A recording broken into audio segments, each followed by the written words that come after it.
ሰላም ጤና ይስጥልኝ ውድ የተረካችሁ ቤተሰቦቼ፣ ከእውነተኛ ታሪክና ልብ ወለዶች የተወጣጡ አስተማሪ፣ አዝናኝና ግንዛቤ አስጨባጭ ታሪኮችን የሚተረክበት ሰዓት ነው። ላይክ፣ ሼር፣ ሰብስክራይብ በማድረግ አብራችሁን ቆዩ። ቴስ ትባላለች። አሜሪካዊት ስትሆን እድሜዋ በግምት 8 ዓመት ይሆናል። ታናሽ ወንድሟ አንድሪው በጠና ታሟል።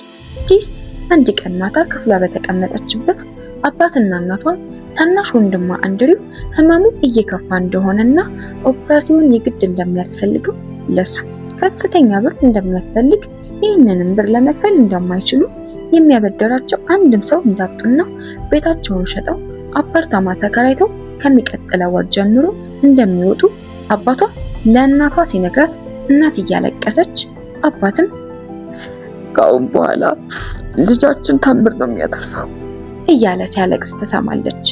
ቴስ የእናትና የአባቷን የሐዘን ንግግር ከሰማች በኋላ ክፍሏን ዘግታ ከቁም ሳጥን ውስጥ አንድ የተቋጠረ ጨርቅ ነገር አውጥታ ውስጡ ያሉትን ሳንቲሞች ጠረጴዛው ላይ ዘርግፋ 3 ጊዜ በጥንቃቄ ምንም ሳትሳሳት ቆጠረቻቸውና ወደ ቋጠሮ መልሳ አስገባቻቸው።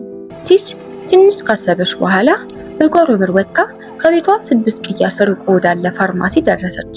ፋርማሲው ጋር ስትደርስ አንድ ፋርማሲስትና አንድ ደግሞ ሽክ ብሎ የለበሰው ሰው ቆሞ ተመለከተች። አጠገባቸው መታ ለብዙ ደቂቃ ብትቆም ትኩረት አልሰጧትም። ትኩረት እስኪሰጣት በትዕግስት ጠበቀች። የፋርማሲስት ልብስ የለበሰው ሰው ፊት ለፊት እያየች ብዙ ቆመች።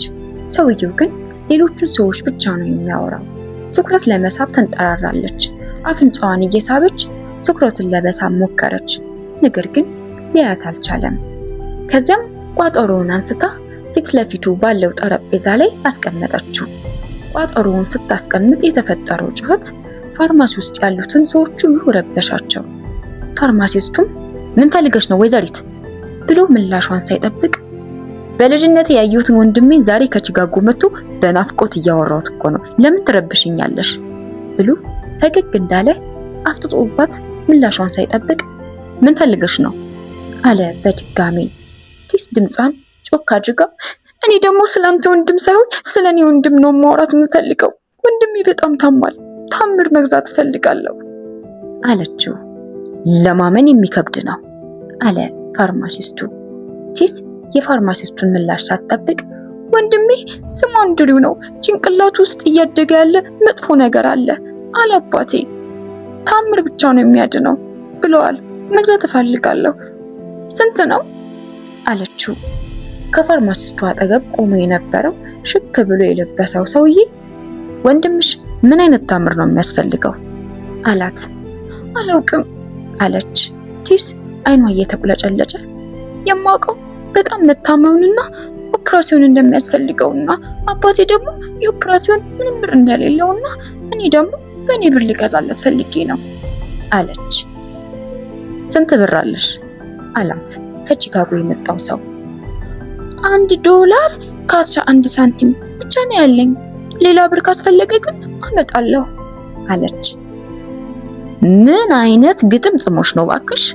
ለወንድምሽ የሚያስፈልገው ተአምር ትክክለኛ ዋጋ $1 ከ11 ሳንቲም ነው ብሎ ፈገግ እያለ በአንድ እጁ ሳንቲሞቹን እያነሳ የአንድ እጁን ሌባ ጣቱን አስይዟት ወደ ቤትሽ ውሰጂኝ፣ ወንድምሽን ማየት እፈልጋለሁ፣ ቤተሰቦችሽንም ማግኘት እፈልጋለሁ፣ እንሂድና እኔ እስኪ ወንድምሽ የሚያስፈልገው አይነት ታምር እንዳለኝ አለ።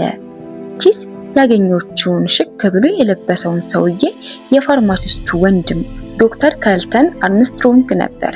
ይህ ዶክተር በዓለም ላይ በጣም የታወቀ የአእምሮ ቀዶ ጥገና ስፔሻሊስት ዶክተር ነበር። ይህ ዶክተር ያለምንም ክፍያ የልጁን ቀዶ ጥገና በተሟላ ሁኔታ አደረገው። ሙሉ ጤናውን ተመለሰ። ይህን ታሪክ የሰሙ ጋዜጠኞች የጠየቋት የልጇን እናት ስለዚህ ጉዳይ ስትናገር ይህ የእውነት ተአምር ነበር፣ ቀዶ ጥገናው ስንት ብር እንደሚፈጅ መገመት አልችልም ነበር ያለችው።